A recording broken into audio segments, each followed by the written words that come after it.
Lights, camera, action. Clapperboard, isn't it? Board. That You was can have a it. cracker board if you.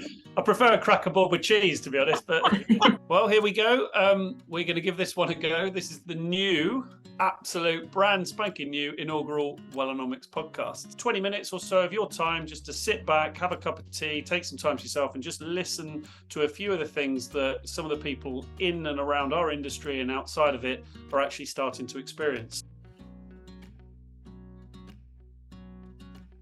To paraphrase that question, what are the people problems that you're hearing, or the people problems that you see as issues at the current situation? I think it was there's a study, the CIPD did a study, and only a third of employees leave because of pay. Everybody else is looking for things like job satisfaction, purpose, because that's a biggie. Everyone needs a purpose in their life. Work has massively changed. So with the clients that we speak to, what do you guys sort of see? Really, people are trying to find that balance. I don't think anyone has the right answer, or there necessarily is a right answer. When is the optimal time to work? Is it, we always go into this, it's like social construct of 9 to 5, and it comes from a long time ago. Yeah, and I think the 4-day work week study that came out the other week from Autonomy sort of hit home with that, didn't it? Here's one for you. 4-day week. What day do you have off?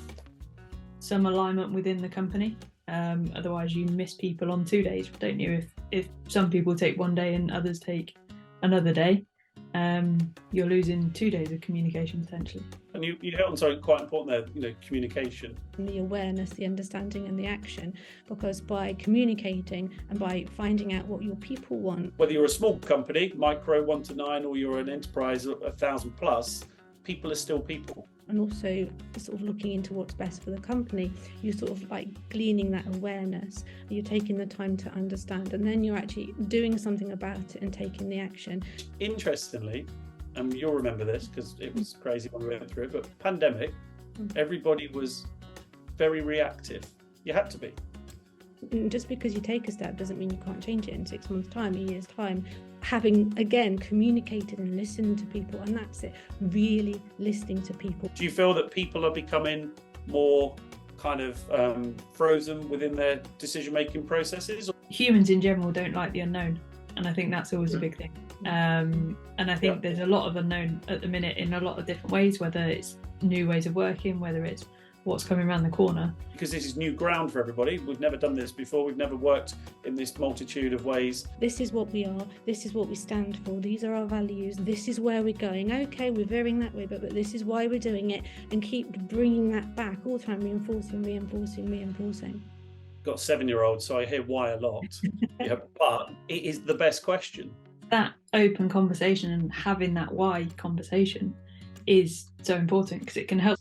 So when you give it relevance and context and clarity, then all of a sudden those communication points become a lot more meaningful. I think the poll came back, where we asked the question, do you think that KWIs, or key wellbeing indicators, belong in the boardroom with KPIs? Had 181 people do it, 91% said yes.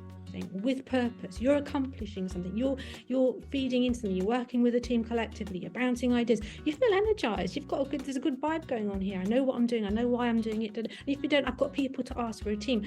And I think then that impacts on you mentally. At home, you go home, you're more positive, you sort of got, you've got a bit of a walk about you. It impacts on us as people. So that workplace well-being piece is fundamental. KPIs are essentially the destination, whereas I think KWIs can help look after the journey. Well-being is crucial to the success of companies. I think that's key, and I am not surprised to see that 91% of people think that too. In fact, I think it should be more. Of course we do. And still see we've got a couple of minutes left. Oh, there's the timer. Look at that one. Perfect timing. So anyway, thank you very much. Have a lovely day, and we hope everybody found that useful. Take care. Thank you. Bye. I